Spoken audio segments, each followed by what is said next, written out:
Just for your information, this smile on my face is not about the topic I'm going to talk about. It's because I just heard one of my son's friends rapping, somebody who's technically a former student of mine. But I heard him rapping, and he was real good. He was really good. And I'm just thinking, it's because he's not a thug. That's why he's not signed. It's got to be. It's got to be. He's rapping on a professional level. There's only a couple of things that need to be tweaked. If that, really. I mean, if he put out something, I would buy it right now. That's how good it was. But anyway, I want to talk about Bakari Henderson. I know everybody's doing it. But you know, on my channel, I don't just keep it martial arts. Because martial arts is not just let's punch, kick, let's, win the contest while we're throwing and choking each other out. Let's repeat the form. Let's shoot at targets. Let's put on boxing gloves and go at each other. It's not just that. A lot of people are taking stuff for self-defense. Excuse me. And self-defense encompasses awareness and just decision-making. A lot of people are going to say about the Bakari Henderson situation that he got in trouble because he was a black man who decided to hang around with white people. He decided to hang around with specifically white people who happened to be racist. Not his friends, but that his friends took him to a place where there were white people who happened to be racist, who attacked him and beat him to death. And then you're going to have the crowd of, oh, well, he should have never took a picture with that white woman. That's why he got beaten to death. You black guys need to stop taking pictures with those white women and that type of thing. Don't associate with them. And then you have the side that's going to say, well, this type of thing could happen if he was around black people. So, let's go back to flagellating. If you don't know what flagellating means, let me get this. It means beating yourself. Let's go back to beating ourselves to death for the sins that are created and done by black people that we don't even know. One black person is all black people. You're going to have that camp. Well, the bad thing about this situation is that there's truth coming from all angles.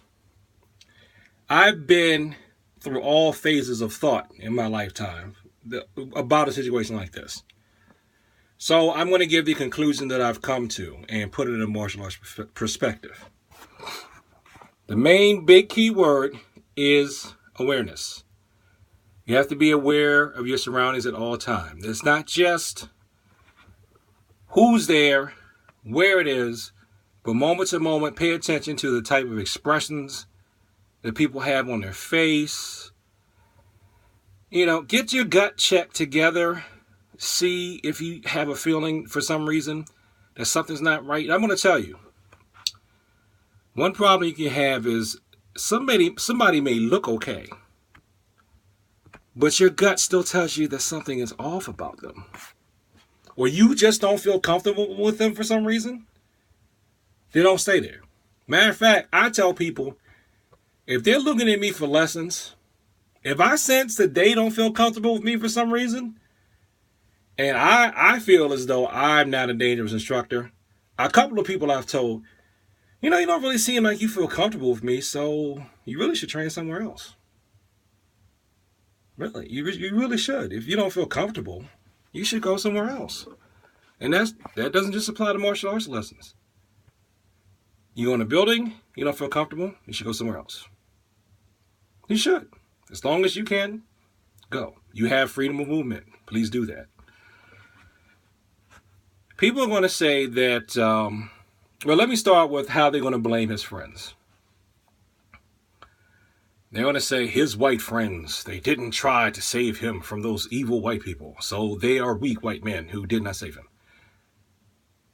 I'm not going to give full details of the people I'm talking about. But way back in the Stone Age when I was a youth, one kid who was hanging out with, I think it was 15 of them altogether from what the person who told me the story told me. That 15 people, I think they got jumped by 35 people. And the problem, one of the 15 ended up in a wheelchair after the beating. He ended up in a wheelchair because the 30 to 35 people swarmed him, and his 15 friends could not get to him to save him. When you are jumped by a group of people, especially, I think it was like maybe 6 guys, including Bakari, if they're outnumbered, the outnumbered mob, the bigger numbers can target one person, surround that person, and you can't get to them until they're done. So they can all swarm that person, jump that person. You can't pull them off because it's more of them than you, unless each one of you individually severely outclasses each and every one of the person that's jumping you. You're not going to be able to do a whole lot. I'm sorry, you just aren't. It would have had to have been like 6 professional level fighters fighting 15 untrained guys in average to poor shape for them to be able to help Bakari. Okay, I'm sorry. That's just reality. That's just the way it is. The second thing, you can't really just blame him because he wanted to take a selfie with a white woman, or with any woman for that matter. I've seen people take selfies all the time with different women of all kinds of races. Ain't none of them dead. None of them, not a one. None of them are dead. None of them. None of them are dead. None of these guys were, quote unquote, people who just hate themselves. Sometimes people just want to take a picture, and sometimes other people just want to get it on the picture. And even if they're flirting with the woman, so what?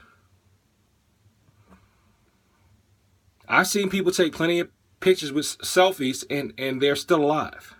So that argument is moot too. It's not because he took a picture with a white woman.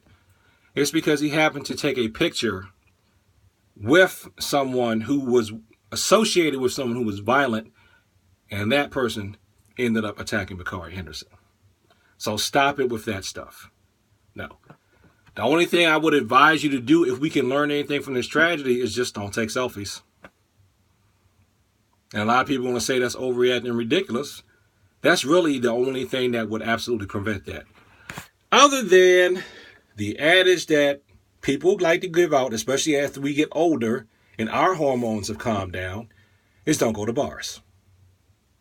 Don't go any place where alcohol is served. Part 2, coming up.